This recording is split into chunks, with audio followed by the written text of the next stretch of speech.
I would like to explain you the feature in the sample overload with one song, and this song is approximately 10 years old, so this song has a dynamic range of 9. If I would choose a typical song nowadays, they have even lower dynamic range. So when I analyzed 20 top 10 CDs, pop CDs from last year, the average dynamic range was 5.5. So this is 10 years old, it has still dynamic range of 9. You would be happy if you buy a CD now that have this dynamic range 9, and 20 years ago we have approximately an average of dynamic range 12 or 13. So what does this number mean, dynamic range 9? You see here the level of a song, and here the occurrence, so how often which level does occur. And most occurrence is here around minus 90 dB. So this slope between the highest occurrence and the peak does determine this number DR9. What we also see here, that this song has no clipping, so the peak level is minus 0.21. So no sample is clipping, everything is fine. And if you look at the signal waveform, you see that really no peak is limiting, and you have a little bit amount of 0.2 until this song will clip. And you also see that the signal shape is visible here. But let's continue with some music.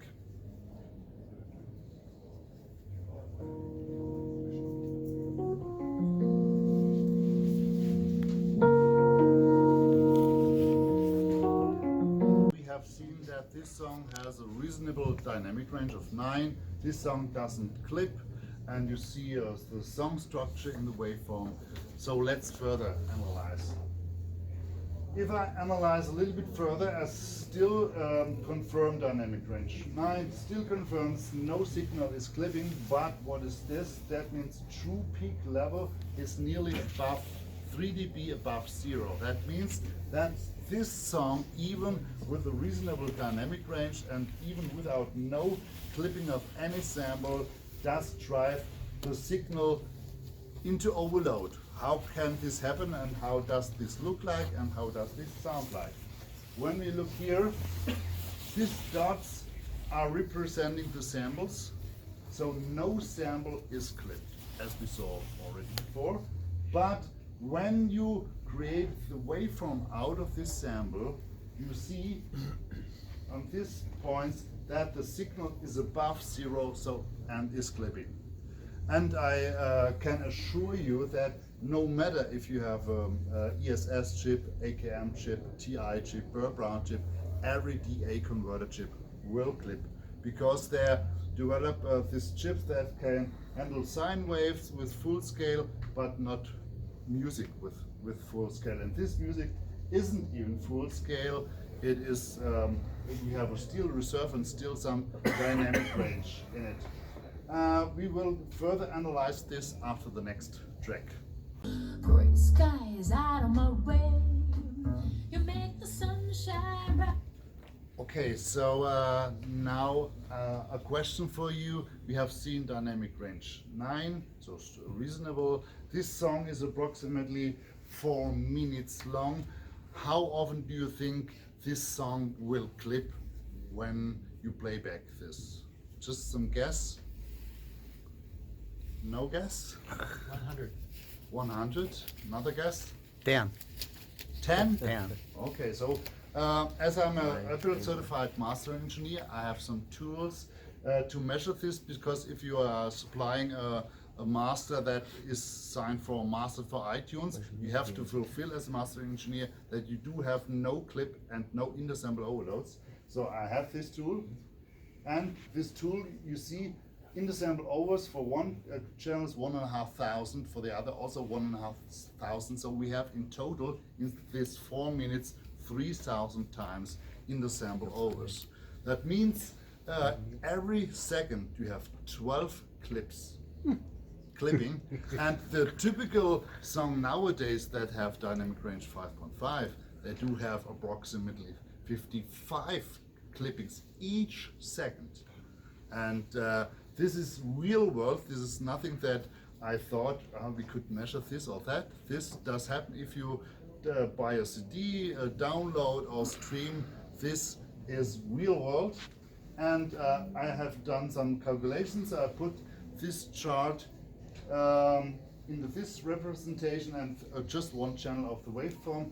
So you see here the waveform, and here every peak means the occurrence of inassembled overs, and this higher peak means that both channel clips at the same time. So this is representing how these inassembled overs are distributed over time. So when the signal is quiet, then we do obviously have no inassembled overs, but at the louder level do. But still, I would like to repeat that none of the samples do clip. It's only when you make an analog signal out of this digital representative. All right, so another music before overs. I explained to you this at this example of measuring a digital oversampling filter. I have published this approximately 10 years ago, how we do this. Here this magenta line is Nyquist half. So with no equipment available, you can measure the behavior beyond Nyquist half. But I found some tricks how to turn around this. And so this is a typical ESS digital filter. This area is signals that are in a forbidden area. It's everything that's in this area is forbidden and not correct. And the interesting part is that this signal also exists as a mirror image in this area. So we do not see this because it's overlapped by the regular signal which is in the signal. So this graph is only to show you that everything's beyond Nyquist half is distortion. And so now I measure a typical DA converter chip that is not immune against inassembled overs, and we come to this picture.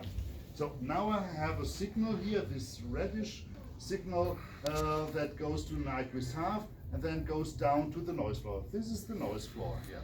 So everything fine, but if I increase this volume, signal a little bit, the signal doesn't clip. You see here, so minus 40 dB, no clipping at all.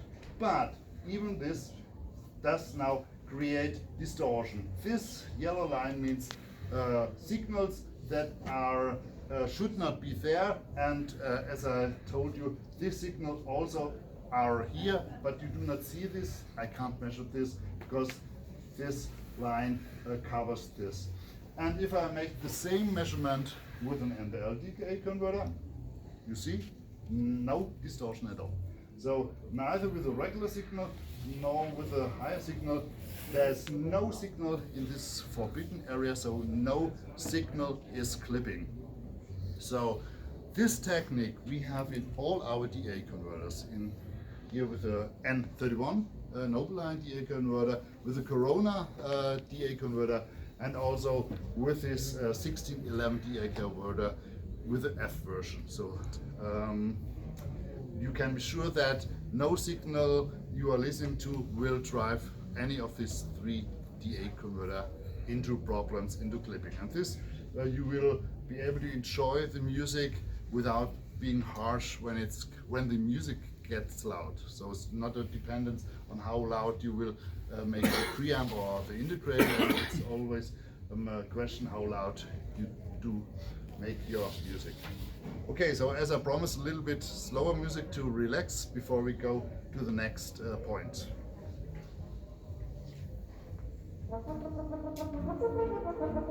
Okay, so now we come to the second main point of this technical representation, is the power capability of power amplifiers.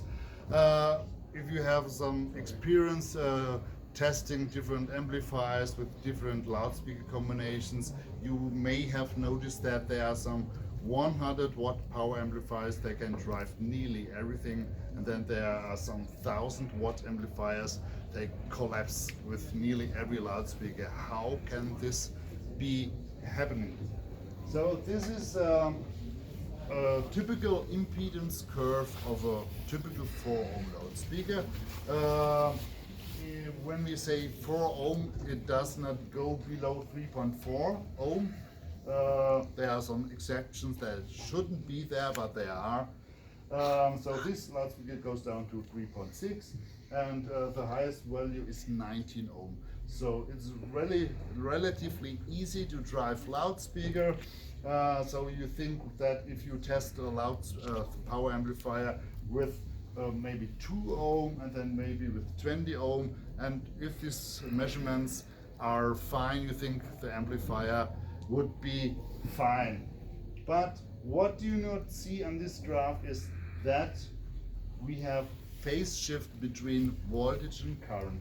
So where the slope is the highest, going up slope, and where the slope is also the highest, going down, we have the minimum or the maximum of the negative value of phase shift and the maximum. So we have, for example, here 16 degree plus phase shift. What does this mean? That means that the voltage built up at the power amplifier and the current is delayed by 60 degrees. So that means that nearly the voltage is up to the maximum, then the current even starts to build up.